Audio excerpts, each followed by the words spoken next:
আসসালামু আলাইকুম everyone, mini kitchen with village ফুডে আপনাদের স্বাগতম। আজ আমি তৈরি করে দেখাবো পেঁপে দিয়ে মুরগির মাংস।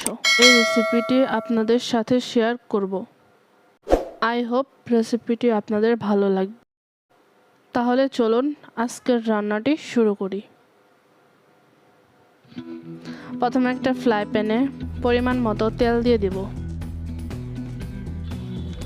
এরপর মাংসগুলো ভেজে নেব। মাংসগুলো আমি লবণ দিয়ে মেখে রেখেছিলাম। এরপর সামান্য উল্টে পাল্টে ভেজে নেব।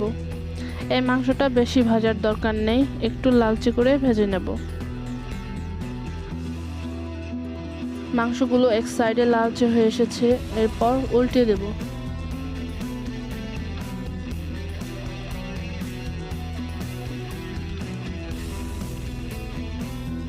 মাংসগুলো দুই পাশেই ভাজা হয়ে গেছে। এখন নামিয়ে নেব।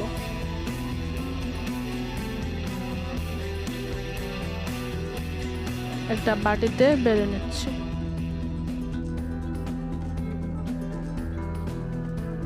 এখন এই তেলেই দারচিনি এবং তেজপাতা দিয়ে দেব। এখন 5-6টা এলাচ দিয়ে দিচ্ছি। এখন সবকিছু নেড়ে দেব।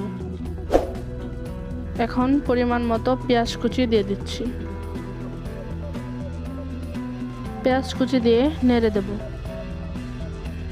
এখন 3-4টা লং দিয়ে দেব। এরপর কিছু জিরে দিয়ে দেব।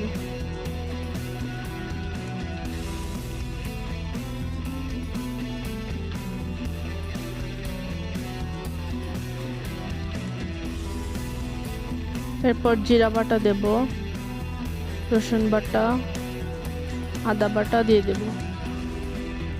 এরপর আবারও ভালোভাবে সবকিছু নেড়ে দেব।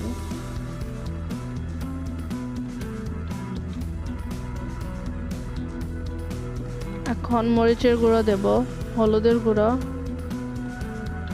এবং ধনিয়া গুঁড়া দিয়ে দেব। সবকিছু আবারও নেড়ে দেব। একটু পানি দেব। স্বাদ মতো লবণ দিয়ে দেব। লবণ দিয়ে মশলাটা কষিয়ে নেব। এরপর ভেজে রাখা মাংসগুলো দিয়ে দেব। মাংস দিয়ে আবারও নাড়ব। এরপর 5 মিনিটের জন্য ঢাকনা দিয়ে দেব। 5 মিনিট পর ঢাকনা উঠিয়ে আবারও নেড়ে দেব।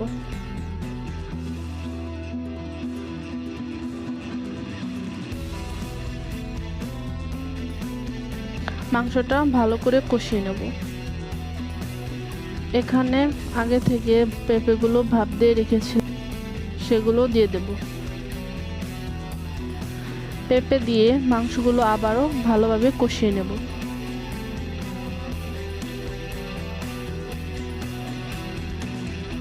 এরপর আবারও 5 মিনিটের জন্য ঢাকনা দিয়ে দেব। 5 মিনিট পর ঢাকনা উঠিয়ে আবারও নেড়ে দেব।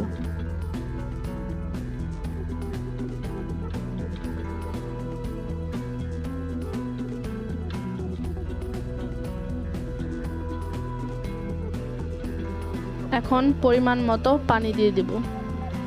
পানি দিয়ে আবারও 15 মিনিটের জন্য ঢাকনা দিয়ে দেব।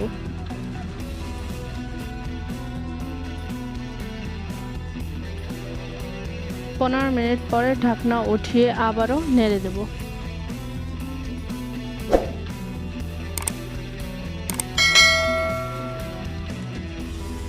আবারও 2 মিনিটের জন্য ঢাকনা দিয়ে দেব। 2 মিনিট পরে দেখুন আমাদের পেঁপে দিয়ে মুরগির মাংস রান্না হয়ে গেছে। এখন আমি সার্ভ করে নেব। আমার এই রেসিপিটি আপনাদের ভালো লাগলে প্লিজ বাসায় একবার হলেও ট্রাই করবেন।